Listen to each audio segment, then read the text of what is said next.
You ask Tiger to calculate. This deals with finding the midpoint between 2 points. The midpoint between the 2 points is 7, -5. Let's solve it step by step.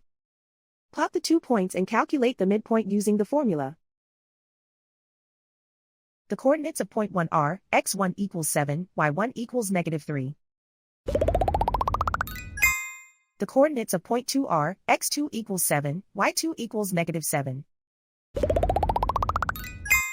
PM represents the midpoint of the 2 points.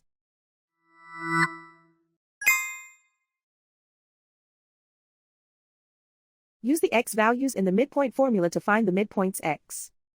x1 equals 7.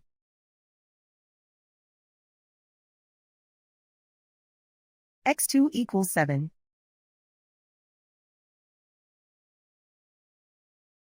Simplify the arithmetic.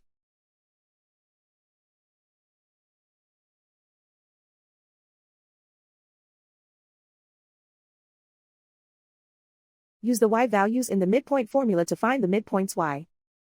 y1 equals -3.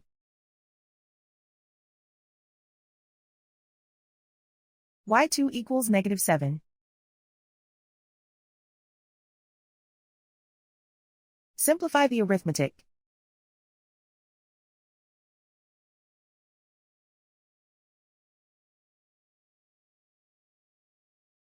And so, the midpoint is 7, -5.